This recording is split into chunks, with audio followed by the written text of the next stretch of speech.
You are listening to Offensive Lines with Marlon and Boyd.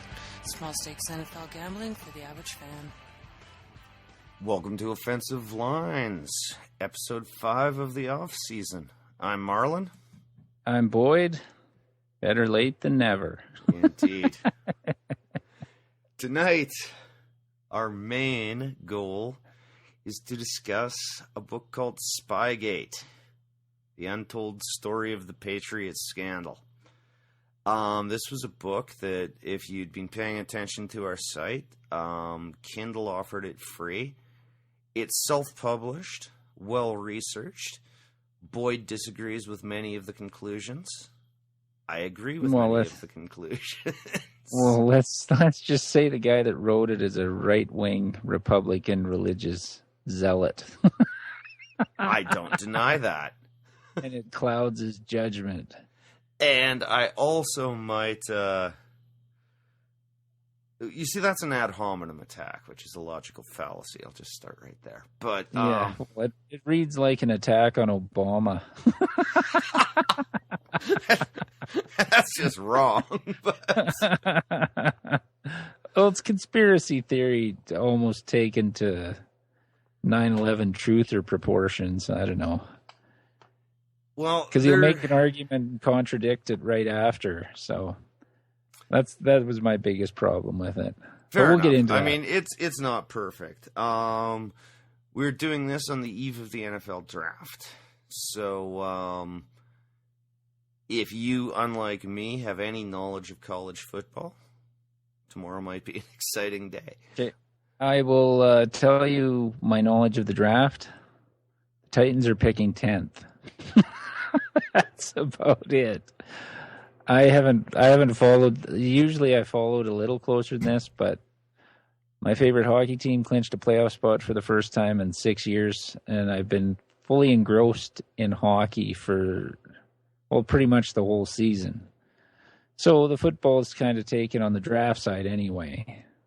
I've still been following the news and everything of football, but it's just the draft has kind of slid by me this year. So well, by almost all accounts, it's a thin draft. It's not last year with RG3 and Andrew Luck. And there's impact no big players name. all over the field. Probably 3 of the top 5 are going to be offensive tackles, which is, as you know, how I would draft if I were a GM. I would get O-line, and then a little more O-line for backup. Yeah, there's been most of the news, though, hasn't centered on the draft this off season like it always does. There's been trades and cuts, and like Marvin Harrison. What's the Harrison from Pittsburgh signed with the Bengals? Oh, James Harrison signed with the Bengals. That's interesting. Revis is now a Buck. Yeah, that just happened on Monday. Much to the anger of noted not fantasy football writer, just fantasy writer, George R.R. Martin. Yeah, look out at our website. We got a post to the blog he wrote about Revis getting traded. He's if anyone doesn't know, he's the writer of the books that Game of Thrones is based on. Well, and the thing... and supposedly an angry drunk. So. Well, I didn't read the whole blog, but I scanned through it, and at the end he goes, well, at least I have the Giants. Well, how can you say you're a Jets fan when you go, well, at least I have the Giants? That was one thing. It's not like you go, well, the Titans missed the playoffs. At least I got the Ravens. Like, I think he must have meant that utterly facetiously. Like, well, I hope at so. least I have cancer. That would be my read from how I understand New York football fans. Oh, okay. I don't think you're allowed to trade back and forth. Well, I'll have to read the full blog post, but I've just seen highlights. They did amuse me. That's one of my pet peeves is the bandwagon fan, but they're all over the place. So, well, and speaking of a team that has lots of bandwagon fans. The New England Patriots. Oh, yes, Spygate. I'm going to just sort of quickly summarize the arguments here. The book starts with a very detailed examination of the cover-up. When they were first busted for the videotaping scandal in a Jets game, the NFL then went to investigate, found tapes at their facility, destroyed them on facility for the protection of someone, unclear on that, and determined the severity of the sentence almost instantaneously. And the Patriots, Belichick in particular, has never acknowledged that he did anything illegal or against the rules of the game. He said he had a misunderstanding of the rules. And the NFL has fairly actively participated in covering up any attempt to bring this to light again. I think on that point we agree. That's fairly... No? No. What's the evidence of the NFL covering it up other than destroying the tapes?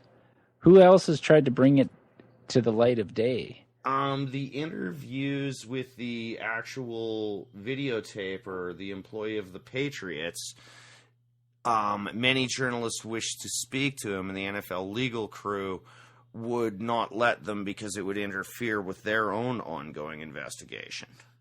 Until they finally made a deal with this guy, and then he rescinded on all his offers to the media.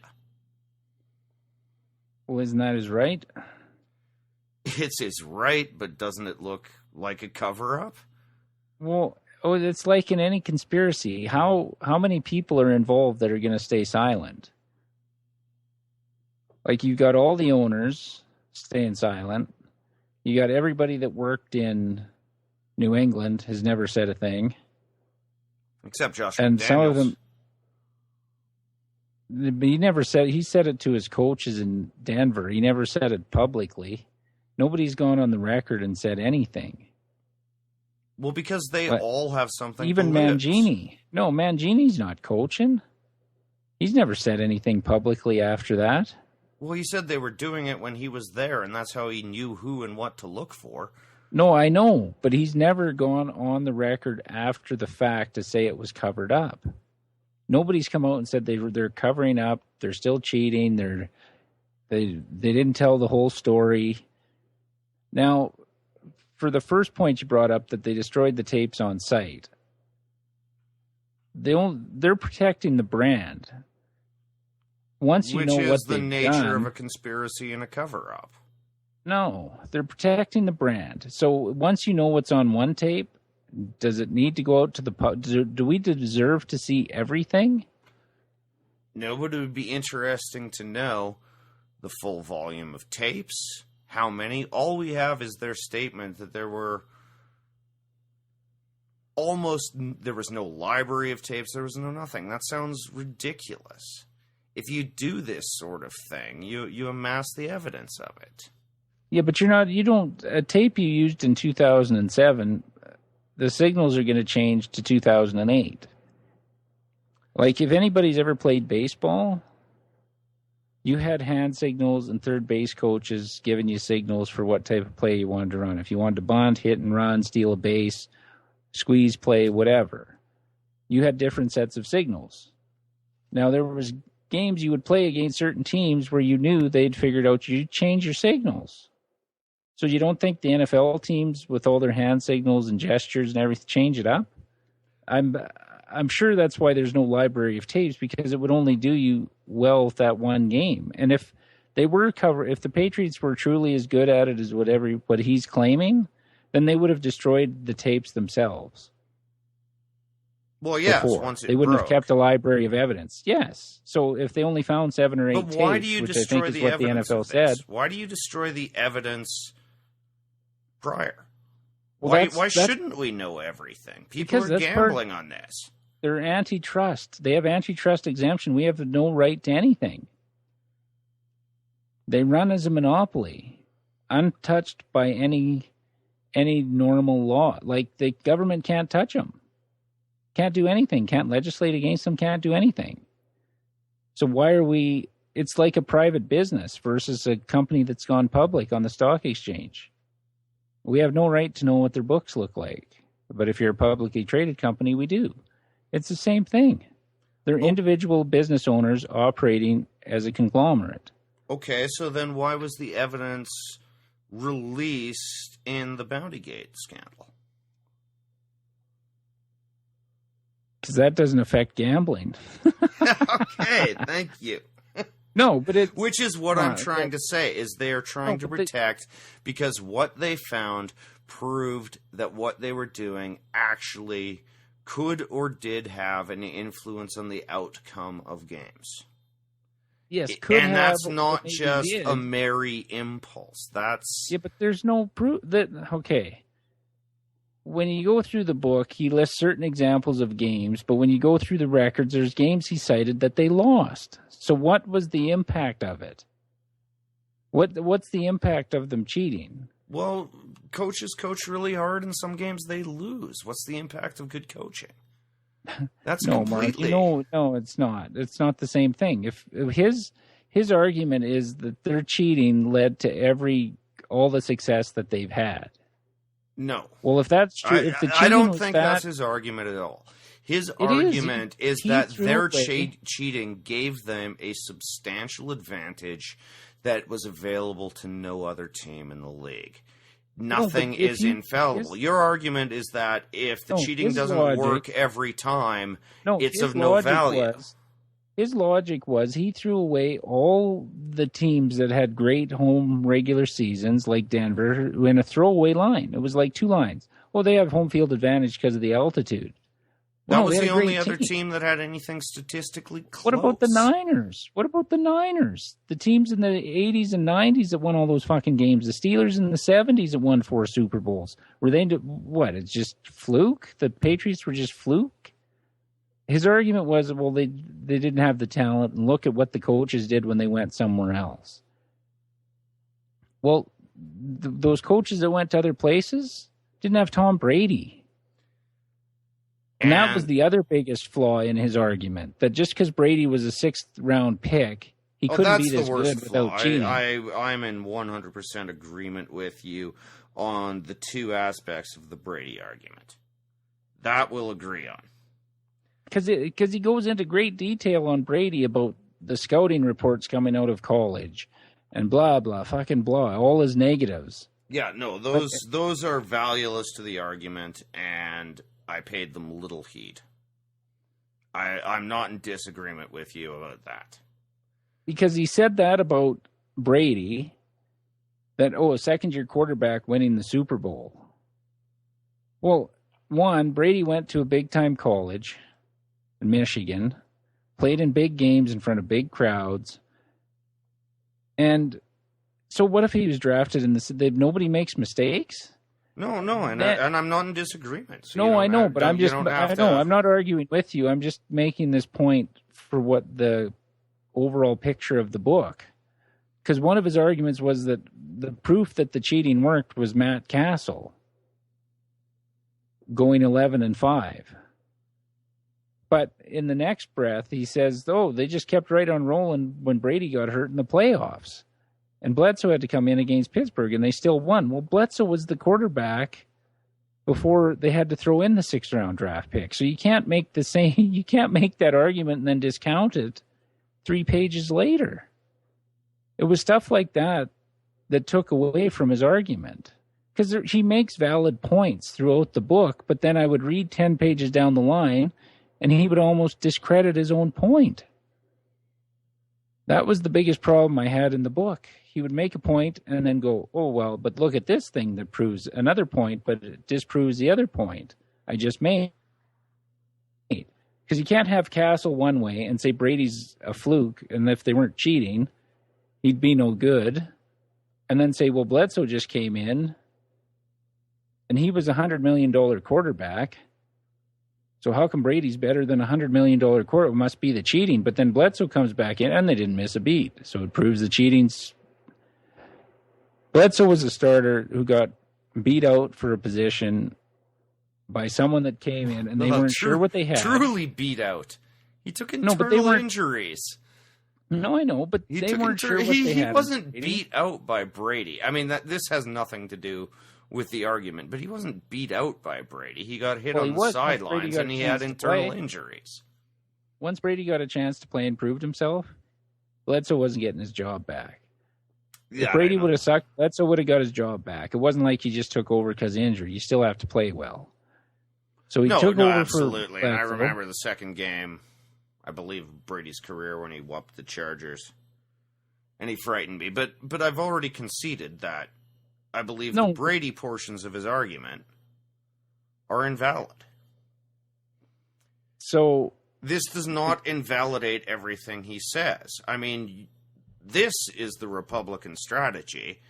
It's just, Acorn once gave money to a ridiculous white actor playing a pimp, so the entire program is invalid. That's what you're utilizing, because some aspects of his argument aren't sound. The entire argument isn't sound. That's not valid. No, but he claims that all their success, and what about all the other teams that could have won the Super Bowl but didn't because the Patriots won the Super Bowls and were cheating or supposedly cheating in all those games.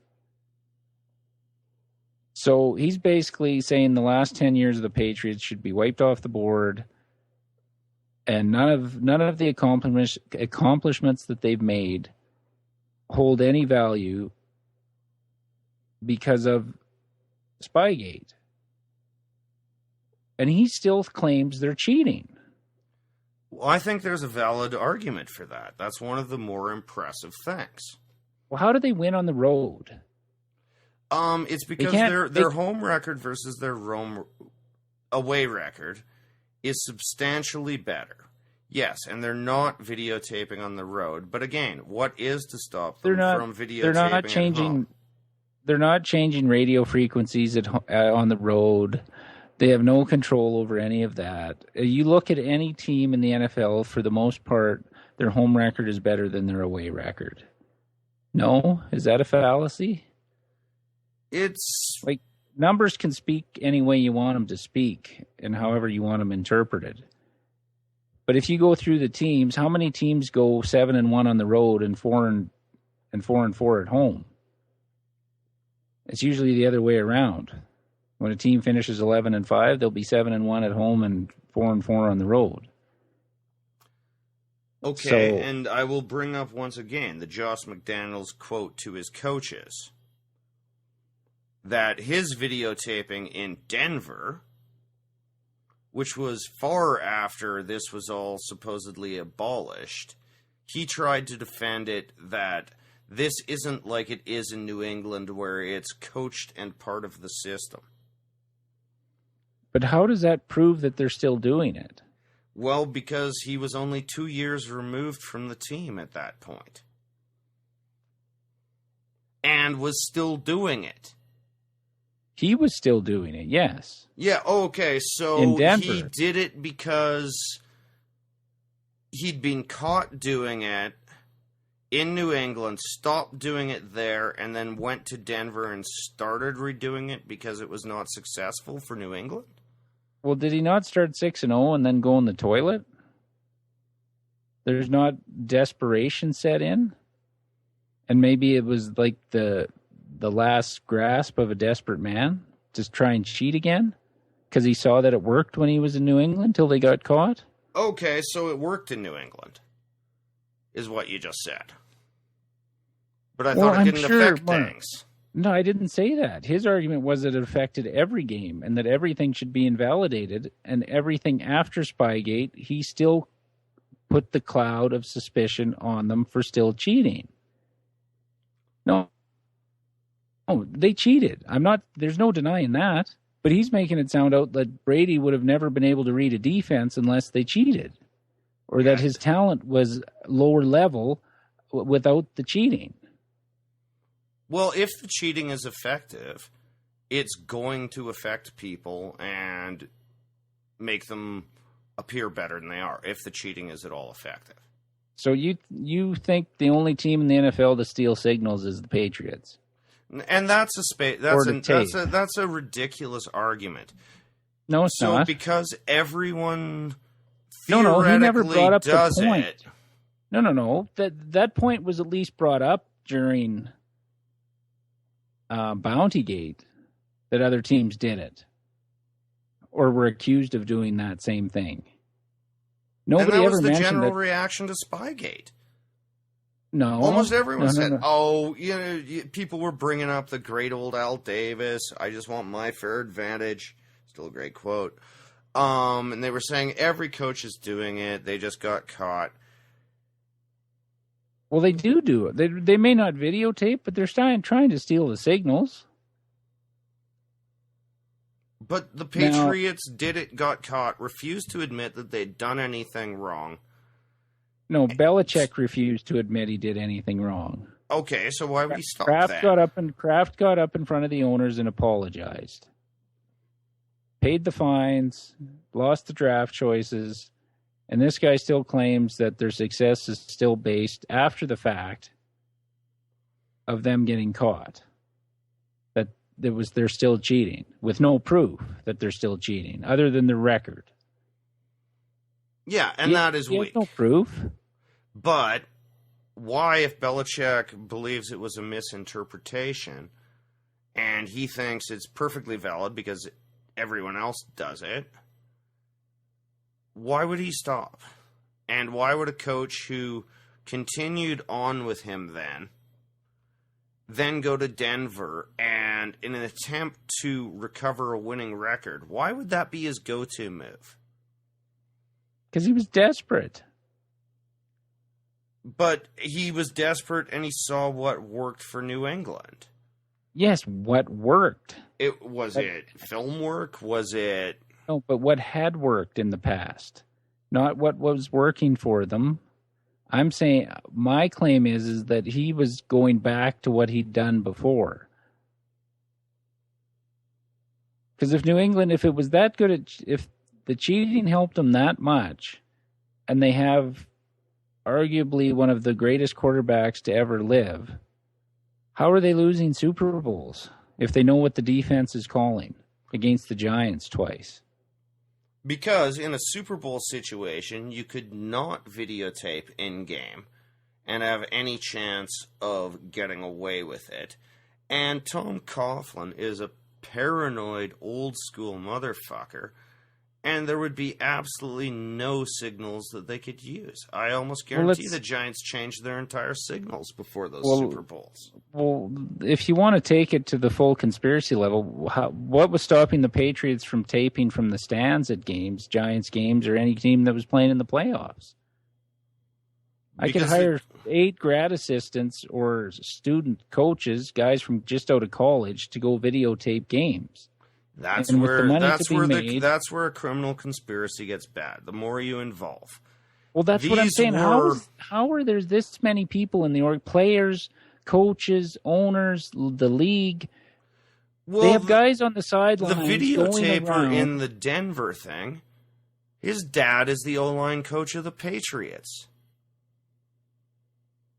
The guy who was caught videotaping and said, "Oh, I just did it on my own." Now, that doesn't ring a little suspicion bell in your head? How does Denver taping something is the Patriots' fault? It proves that they're cheating. Did McDaniels because not he just directly referred to the fact that this isn't me, this isn't like it was in New England. Right. He's saying it's not like it was in New England, in past tense. Not like it was, not like we did. Well, how could he refer to how it is in New England? Because he's not in New England. I mean, you would take the tense of tense of that verb to mean whatever you want. No, but how does it prove? Then how does it prove that he's not in New England? So how does that prove that he's? It's a preponderance of evidence, or at least enough evidence to make it highly suspicious. Did he not get hired the year after they went 18-0? That was the year they got caught. Right? So how does he know? No, he was hired. He was hired after the Matt Castle year. So he was in New England. Then he coached Matt Castle. And then he went to Denver. So how does that prove 2 years later that what New England's doing? I'm not saying it proves it. I'm saying it certainly raises some questions. No, it doesn't. How does it raise questions? He's not there. He's talking in the past tense because he's not there. Where is the proof that they were doing it after 2007? Well, where's an inquiry into it? Well, what do you need an inquiry for? You found the evidence. And destroyed it immediately. This isn't public domain. Yeah, and I'll give you that point, which is fucked to begin with. Yeah, but it's not public domain. They can do whatever they want. They could take every film at NFL Films and destroy it if they wanted to. If there was something on there they don't like, there's a clip you can't find on NFL Films anymore about Deacon Jones talking about slapping women. Oh, I know. Adam Carolla has referenced it many times. So they can destroy whatever the fuck they want to destroy. With no regard, they don't have to answer to the public. Oh, I'm not saying they're legally right, but should they not have to answer to the public, particularly on something?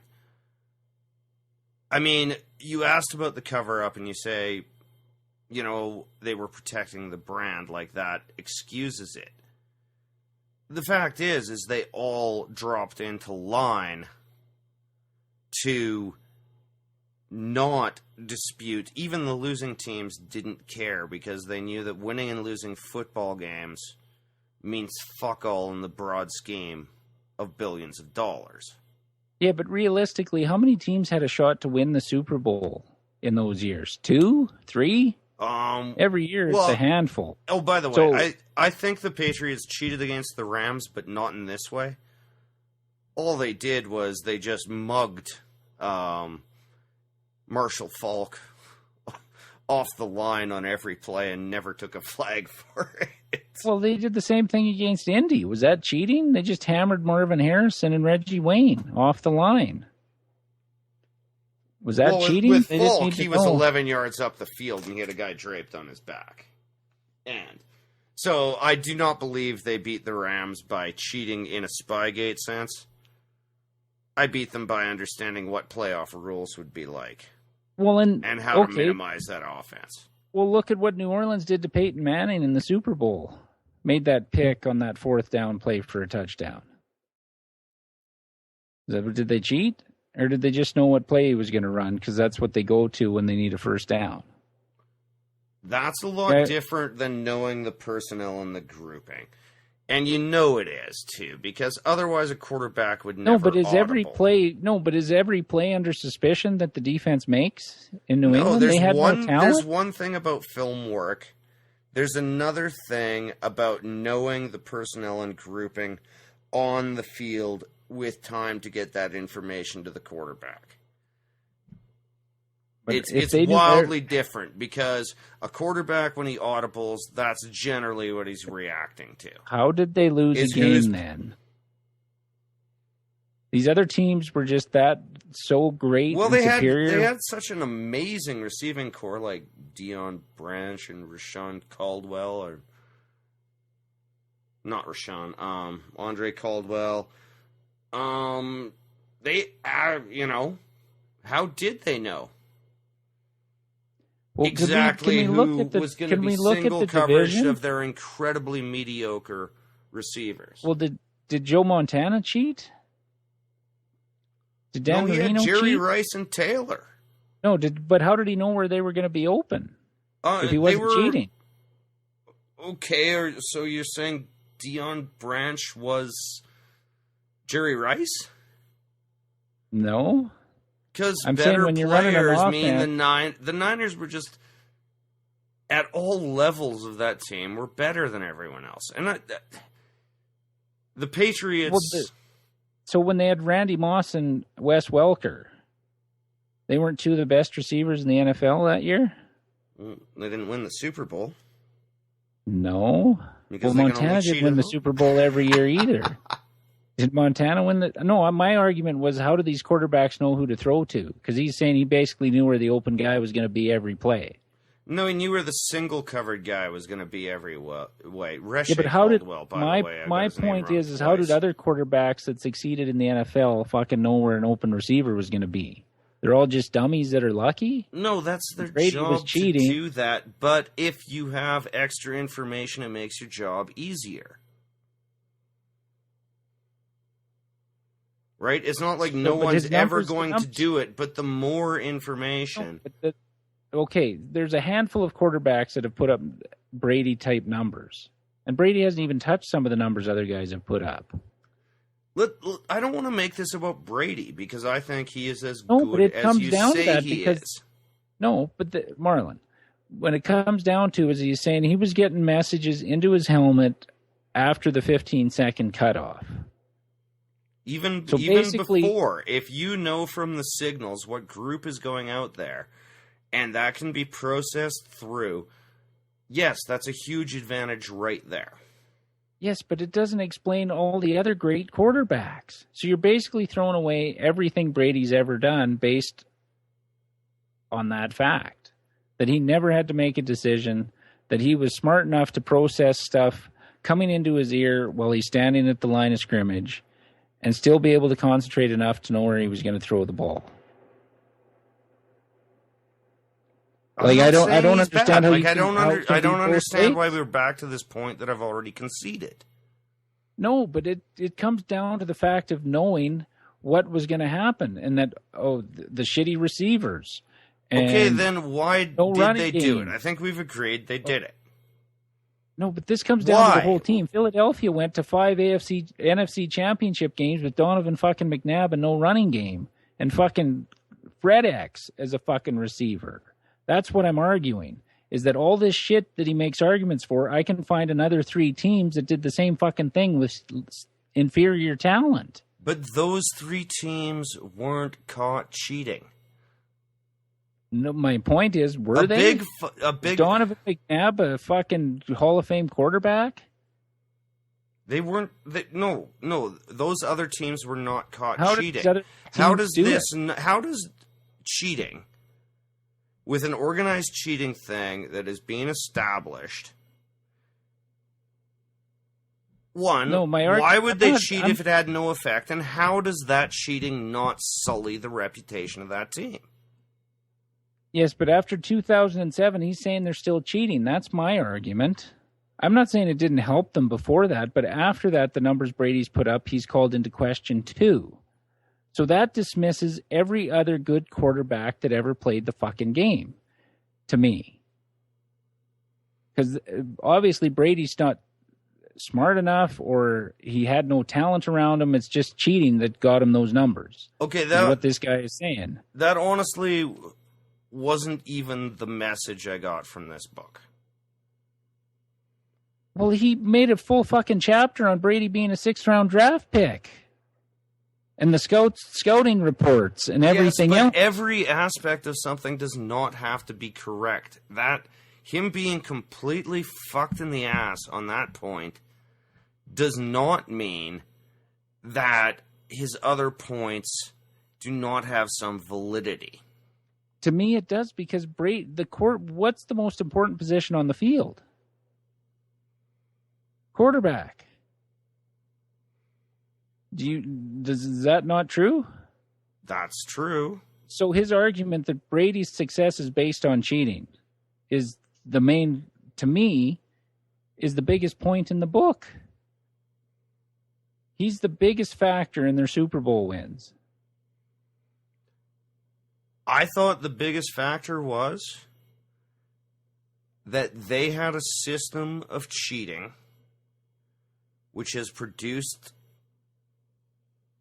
statistically anomalous numbers, and particularly because the coach has never admitted there was anything wrong, and his disciples fail without it, and in fact try to replicate it, that there is a sound argument that New England at least at home, continues to use this system. Well, how many disciples are successful out of any coaching tree? That's valid. Like, fuck. Just because you were an underling to a good coach doesn't make you a good coach. I will cite one right here. Parcells and Belichick. Yes, but that's how fucking rare is that?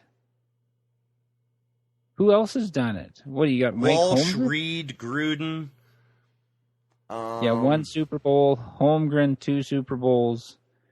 Yeah, it doesn't. There's not that much success. Let's just put it that 2 way. Super Bowls is a lot more than either of our teams have ever won. No, but so you know what I mean. Pretty high level of success. No, but all these guys branch out.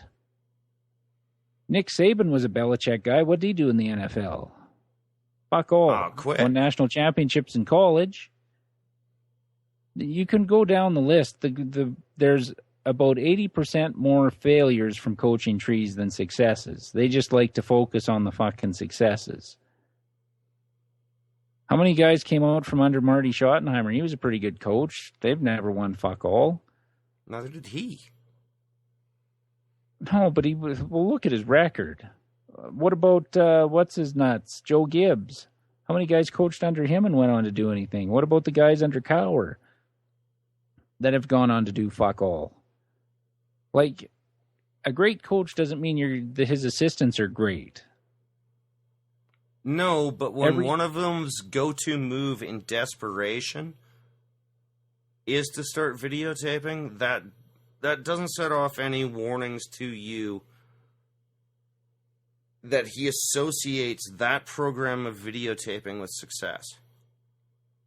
Yes, but why didn't it does. That's why I'm not denying the fact that it helped them up until they got caught. My argument is that he's painted with such broad strokes in this book that he sullies everything they did after that when there's no proof. There is no proof, but that's right. But so it's a conspiracy theory. Yes. The NFL is allowing it to continue because they don't. I don't think the NFL is allowing it to continue. They just got a lot more careful. Well, how are you? So nobody's watching the Patriots more closely now on the sidelines, or they don't have people in Gillette Stadium looking at their frequencies for their radio signals. Nobody's talked, no technicians, everybody's just the Patriot way. That's how it's been. Worked for Enron for a while. He's basically saying for about 10 years nobody's talked. 10 years, nobody said a word. But one guy did, Josh McDaniels. He didn't talk. His coaches fucking talked and turned him in. He didn't talk to anybody. So if it's kept in-house... Nobody's talked. No, if there's that big a conspiracy, somebody's going to fucking talk. He got desperate and wanted to go back and see if he could replicate what they did being the operative word in New England. There's no denying that. I can't remember. Was it 2003 when Belichick went there? One, I believe. Earlier. Okay, so from then till 2000? When did he say it started? 2002, 2003 to 2007. 2007 was when they got busted. Yes. So that's 6 years and 3 Super Bowls. Yeah. My argument is we don't know what effect it had, though. You can't. But I know. Did it have an effect? Go back. Well, you even said you didn't think they did anything against the Rams. So knock it down to 2 Super Bowls, possibly. How are you? And those 2 Super Bowls, I might also point out that and I think Belichick's too smart. If there was no value to this system, he wouldn't even have attempted to implement it. Yeah, but we don't know. Now, let's look at the Carolina and the Philly Super Bowl victories. Led to game-winning field goals within the final 2 minutes on drives with uncanny No, the Philly one wasn't. That was the Rams and Carolina. Philly was down 2 touchdowns. Or 10 points. They didn't kick a field goal late to win that one. Donovan McNabb was puking in the huddle. Oh, okay, remember? right. Yeah, you're right. The Rams won. Yeah. So you discounted that one, and the Philly one holds no water. So one possibly. But if the Patriots were cheating, how did Carolina score so many fucking points? Because New England hasn't had a particularly good defense in a long No, but time. you should if the argument is the receivers were no fucking good, but they were cheating, so it made Brady's job easier and the receivers were open. Shouldn't that hold true for the defense? No, actually not at all. They know the play coming up to the line Knowing of play scrimmage. and personnel is of far more value to an offense than a defense. If I know the play coming out of the huddle, I is can't much adjust my more defense? instinctive, Bullshit. fluid, and less designed. Bullshit. If you're cheating, if I know the play, what's the difference? But you don't know the play. The play's coming through the headset. All you know is the personnel. If you And come the out with a signals, base hand package signals. of No, he claims in the book that they were tapping into the wire frequencies. they weren't tapping in. They were using a separate wire frequency to the helmet. They weren't tapping in to listen to the play calls of the other team. He brings up instances where he claims they were bugging locker rooms. True? True? Not that I recall, honestly, from the book. Yes, he fucking quotes Peyton Manning. Then he would go out into the hall and talk if they wanted to discuss strategy. Wouldn't talk in the locker room. Before they even got caught, that's how fucking stupid this is. That they were bugging the locker rooms. Like, I still find it hard to believe that the NFL has somebody on the side. Hear me out here for a second. Let me think Hear of me this. out for a second. Okay. They have guys walking the sidelines looking to see if your socks are pulled up high enough. Nobody ever saw anything. Nobody ever reported to the league that they thought they were getting eavesdropped on their headsets and headsets cutting out and all this peripheral shit that he brings up. Nobody ever complained. It never became a story until they got caught. Who do they complain to? The NFL? The who league. says no problem. Because the NFL wants to protect the brand. Why would the NFL, as you've pointed out, why did they go after him this time, man? Because there was indisputable evidence and Mangini made a public stink. As you pointed out, this isn't public domain. The NFL could burn everything if they want. So how many complaints were there to the league about the Patriots' practices that we never heard about? Mangini didn't make a public stink. He went after them himself. And it didn't come out into the public until after that fucking game. He never went after them twice. He went after them once and said, don't fuck with it. And then the second time, the information came out because he was getting upset when they did it again. And people were arrested at the Jets game for illegal videotaping. You can't really cover that up. But you're saying, why did no one complain about this before? I suspect they probably did, and the league burned it. That doesn't even make sense. So they go after Bountygate hard. But more recent years and important on their concussion lawsuit defense. But everything else, they just poo-poo. They don't go after anything else. That's where conspiracy theories fall apart. Everything else is just fine and dandy, except when it becomes public knowledge, and then they do something, and nobody said a word. In 15 years, nobody said a fucking word. Out of all the employees, trainers, towel boys, fucking everybody that's around that facility all the time, ex-players that didn't win a Super Bowl. How many people came out of the woodwork and said, yeah, that defensive coach from the Saints, when he coached me, we had the same program. Lots. But there's not one ex-player who's come out and said, oh, we did it when I was with the Patriots. That holds no water in the argument? A little bit. Sorry, I was distracted. That was weird. It sounded like you turned on some hedge clippers or something. No, I've got a space heater going. I don't know what. Maybe something crawled into it. I don't know. No, and that has some validity. I mean, conspiracies are only as big as or as strong as the weakest link, and how can nobody talk?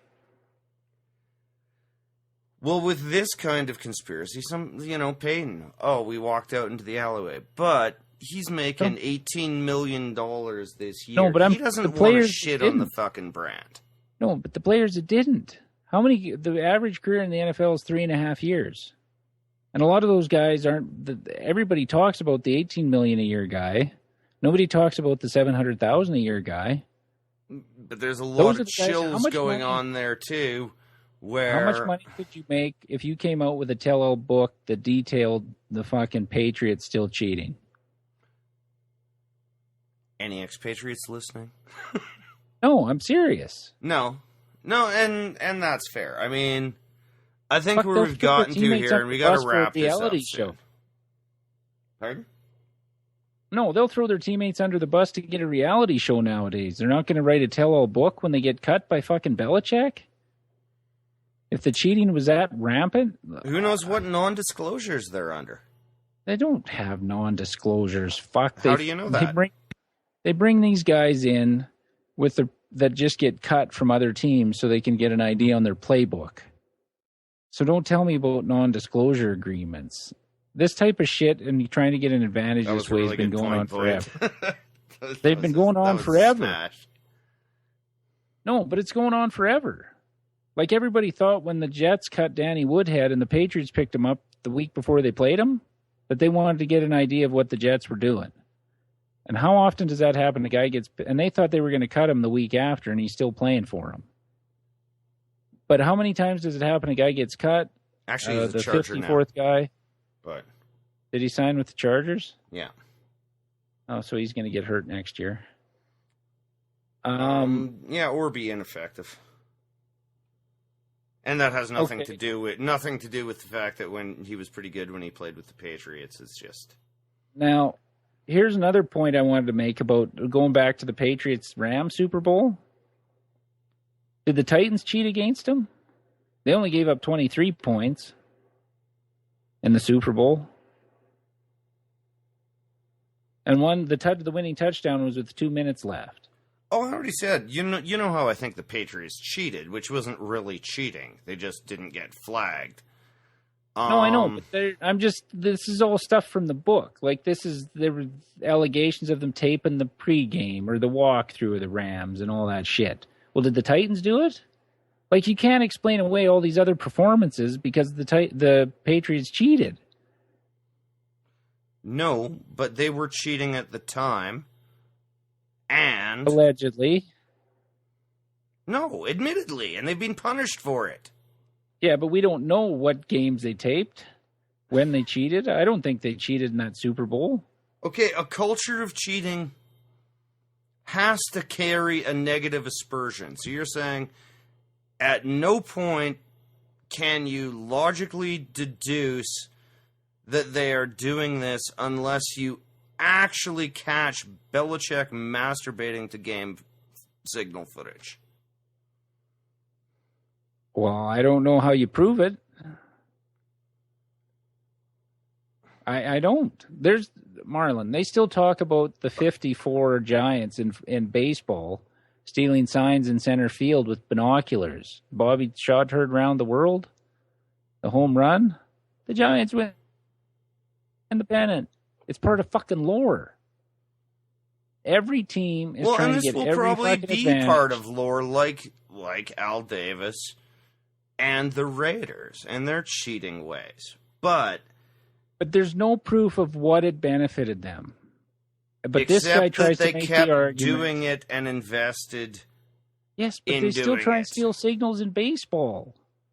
The moral high ground in sports is pretty fucking shaky, is my biggest argument. People that are outraged at trying to gain an advantage in sports should quit watching sports.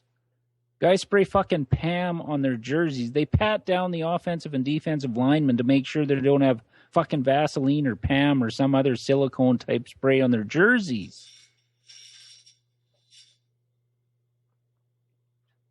Okay, you know what I mean? I know what you mean, but okay, so one form of cheating just is awful. Ignore it. Like, let's go with, fuck the rule book, period. Well, that's what everybody's trying to do. So you're saying just fuck it? No. But read Tony Siragusa's book. They figured out and I don't know who figured this out because I don't think Siragusa's that smart. But the refs get bonuses based on getting the games finished in under 3 hours. So he goes, when you're in the last 3 minutes of a game and you're up against that 3-hour window, we knew the refs aren't going to call penalties as much. There's a difference between doing that and continuing to do that when you have received a memo which explicitly says no videotaping of signals. Then when you were caught 2 weeks later videotaping signals, you say you misunderstand it.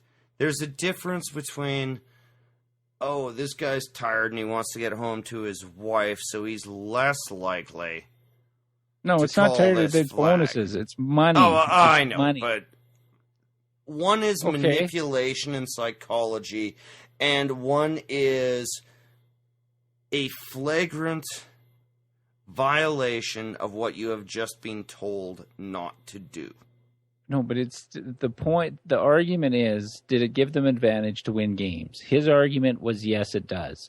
So is my argument what Siragusa is saying. It gives you an advantage to win a game when you're ahead late. But and you there's know these no little specific fucking rule against what Siragusa noticed. There is. If you're holding and fucking doing illegal shit, that doesn't help you win a game. But that's my point. We're okay with certain types of illegal activity within a game. One is manipulation, one is cheating. No, but the end point is winning the fucking game.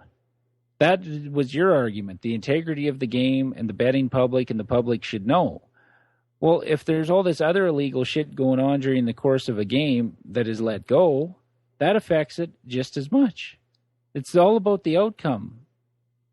Well, you say it affects it just as much, but you have absolutely no proof that it affects it just as much. Either does this guy. So you keep demanding proof from me, but you'll make broad statements that say that Siragusa's knowledge that they want the games to run fast. I'm not stating it as fact, though. This guy in this book is Well, you just said it was proof. Fucking fact. Huh? Well, you just said this affects it just as much. Was that not a statement of fact? This affects it just as much? So that should not be taken as a statement? Was there a question mark at the end there I didn't hear? His claims have as much validity as mine. If I'm saying that this affects the games as much, he has no proof. We have no proof how much it affected the outcome of games. We don't. That's why fact. Don't we? What, were you going to hold a public inquiry? Why not? To say that the Patriots cheated? Well, I don't know. Billions of dollars changed hands on that. Did they have a mushroom cloud of tape that they destroyed?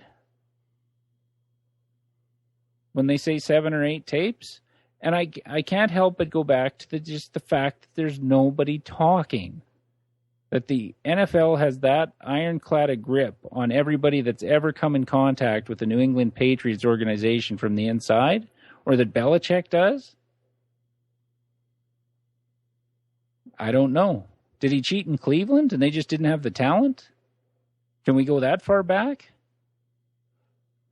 Well, as this guy claims, he wasn't a very good coach. He wasn't with Ernie Adams, which is a point, and someone who I'm not going to go into conjecture here, but Ernie Adams is an interesting figure in this book. Yeah, he is. And he wasn't with him in Cleveland. And it wasn't, in fact, until he joined him. He was with Parcells' staff in New York, and then joined him at approximately the time the videotaping scandal came. So did they tape in New York? Under Well, Parcells? that was why I brought up the Parcells to Belichick tree. No, I know, but did they do it there? I would suspect probably not, because technology was not quick enough. This is something that changes things from the 1975, 80 to 85 Giants to the 2001 Patriots. And even going back to the Davis Raiders, this scheme of stealing signals would not have been physically possible within a game situation in those eras. However, as soon as anything started to go digital, which was, roughly 95, if you had the budget, it suddenly becomes a very viable way to cheat. Now, that's to be debated too. I believe they could add that high of compression and transfer speed. I don't know. Just so many claims. Well, by 2001, they absolutely did. Okay, here's another thing he said, that it was a highly rated college quarterback winning Super Bowls in the past 15 years. That was bullshit. And he poo-pooed Kurt Warner. Oh, he did his time in NFL Europe and da-da-da-da. No, fuck. Yeah, no, that's not an argument I'm even Drew bothered to Brees, defend, Brad man. Johnson, Trent Dilfer. Fuck. Come on. No, that argument's bullshit. It's terrible. So I'm not going to argue with you. That's just a crap argument. And he also said it was not difficult yours, by the way. determine... Not yours, by the way. I'm not saying yours is a crap argument. No. His argument on that point was shit. And he even wasn't said going it... after you there. No, I know. He said it's basically the argument I'm making. It's difficult to state how much the cheating helped Brady. And I go back to it again. This is my biggest problem with the book, because 6 chapters earlier, he said, how does a 6th-round quarterback make it in the NFL? Like, he lost me in that chapter. And I absolutely see your point on that, Boyd. But he got me in the basic chapter. It was the best chronology of the initial events I've ever read. No, it was. He compiled the events accurately. That was never my contention. Yeah. But that was wrong. I think the Ernie Adams argument is intriguing, which we didn't even touch on here. But that's just more conspiracy theory bullshit. Because nobody knows. Oh, I know, but it's intriguing. It is, but it can't. That was a big basis of his argument, that Ernie Adams is a football savant that could decipher plays in seconds and transfer that information to somebody else that would understand it in terms that they could make it beneficial. Well, one, that's not so absurd, because quite simply, quarterbacks are asked, including Brady, to make audible reads at the line with less time and less information. The fact that someone could do this in 30 seconds after the first quarter of a game to get that signal, and all he has to transfer is they're coming in, this is the mic, they're not running a nickel, this is weak, right? That's all you have to transmit to gain a competitive advantage. Because that's what a quarterback does all the time. If you're thinking a guy who has 5 times the time in the booth can't assimilate that information, I think you're incorrect. If a quarterback can do it on the field, why can't a guy in a luxury box? Okay, but how much time do you have from when the defense lines up to It's not make lines that up, decision. particularly with the huddle rules. It's No, who's but on the field. All you need is to Yeah, but see you have the to know signals, which personnel are coming out. It would take a while. It would not be easy. No, but you still need to know what defense they're running. Is it a cover 2? Is it man? Well, is that's it a what 3, you get 4? from the signal. Is it a... So you've got your personnel coming out. To do that in 30 seconds, when a quarterback can make that read often in 6, does not seem a giant stretch to me. No, but they also made the argument that their no huddle offense was designed for that too. Which I don't make a lot of recall that sense to me. argument, and that doesn't make that much sense to me. Because you know what pack you do the hurry up offense to Well, keep and the once same defense here's the on thing: field. once you get it right once, you've got the personnel. Then all you're reading is the signal. That actually does speed it up. Yeah, but the other teams run no huddle too. Peyton Manning's made his career on running no huddle. And I know. My problem was their statistical Your problem things, was that it denigrated Brady. I think that's your biggest problem with the book. No, it's not. And I agree with you, by the way. Like I thought if that was your biggest problem, I agree with you. I think Brady's... It makes the least sense. But like he discounts all, to me, it discounted all other great performances. Sports, why do we watch sports? It's for the statistical anomalies. We watch the Super Bowl to see Phil Simms throw 25 of 28. We watch to see the Bills' high-powered offense get beat by Parcells and a backup quarterback because they pounded the ball. Belichick was the defensive coordinator then, too, when they beat Buffalo. Did they cheat? Or did they have a better game plan offensively that the Bills' offense was hardly on the field? Like, it discounts all this other stuff. His argument discounted all these other great teams. Denver was good at home because of Mile High. Okay. It didn't have anything to do with Elway and Terrell Davis and the defense and the offensive line.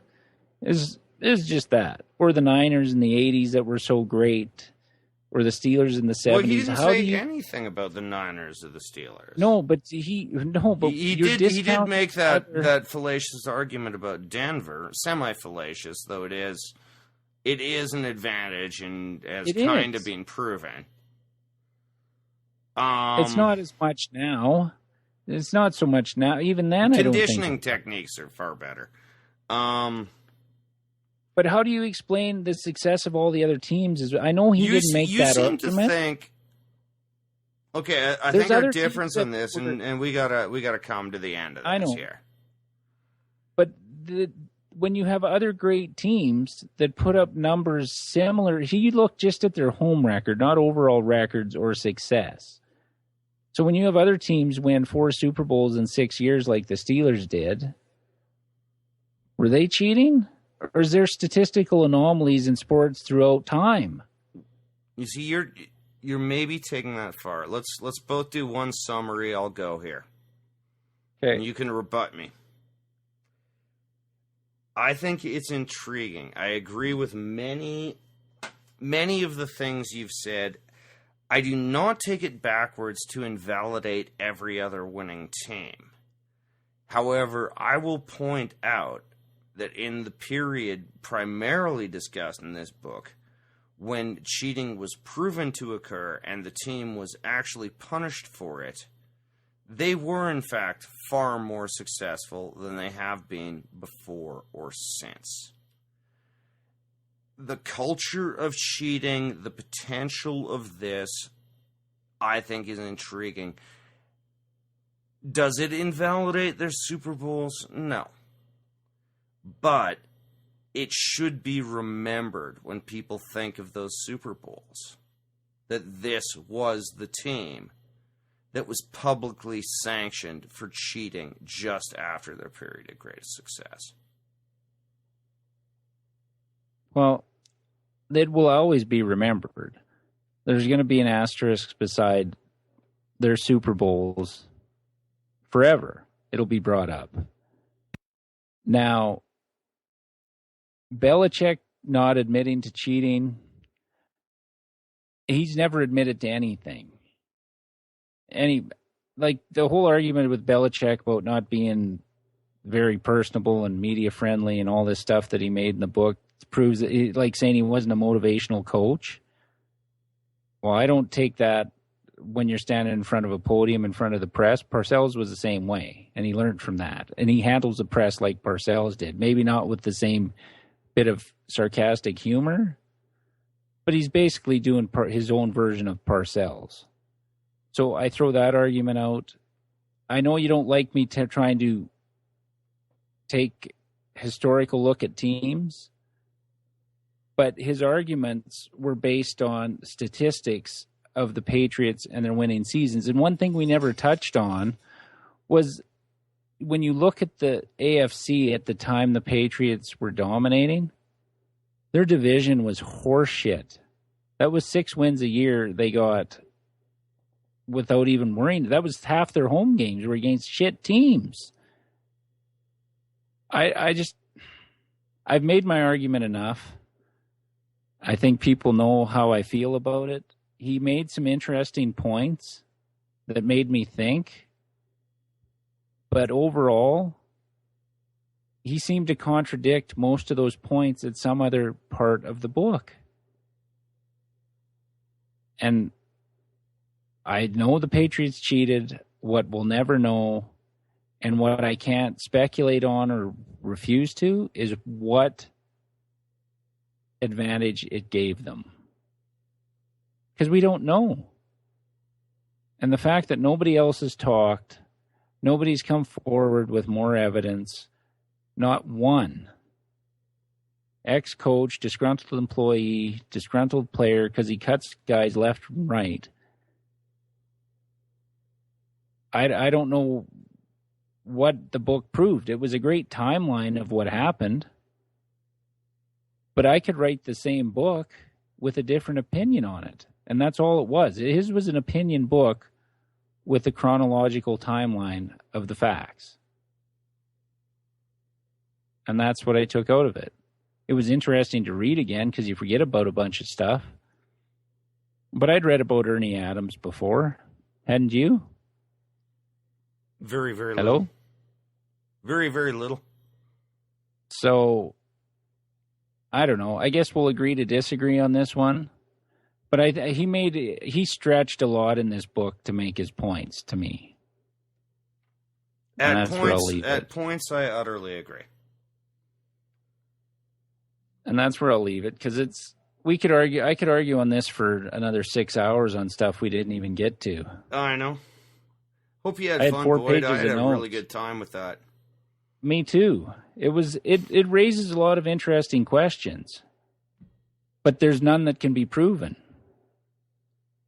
No. Or a lot that can't be proven. Yeah, and he a lot claims that media can, cover up, and it depends on where you find the burden of proof. Right? Well, right, but I hope the listeners enjoyed it. I just I got had to a bring good up time. one thing we did. I did too, but I got to bring up one thing we didn't even touch on, because he did mention a media conspiracy not to uncover the truth too, which is even harder to believe, considering how well the book was footnoted. Well, from no, but media not that. sources. But no, you got That okay. kind of disproves much of the theory. But you've got. He said they just quit asking questions after they destroyed the tapes, and the NFL said it was a done deal, that nobody kept digging for more proof. Well, okay. Now, if I'm suspend belief for a minute and say that the NFL is a conspiracy for it, then the whole media is controlled by the NFL. That gets way, way, way. That's like Scientology, UFOs coming to save us shit. To I'll me. accept the argument on a certain level with anyone who has a giant contract with them, but there's I don't know, dozens of media outlets who don't have contracts with the NFL that, yeah. You can't hide anything anymore. Petraeus was the head of the fucking CIA, got caught cheating. What are you hiding? You can't. Somebody will find out. Good example, man. We got to wrap this. Marlon, I had a great time. Okay. I had a really good time. So if you want to check out the podcast, you can listen to it on iTunes. Just search Offensive Lines, or listen to it on our website, offensivelines.ca. Follow us on Twitter at Offensive Lines, or facebook.com/offensivelines. And if you want to contact the show, email us at offensivelines@shaw.ca. I'm Boyd. I'm Marlon. And we're back in 2 weeks.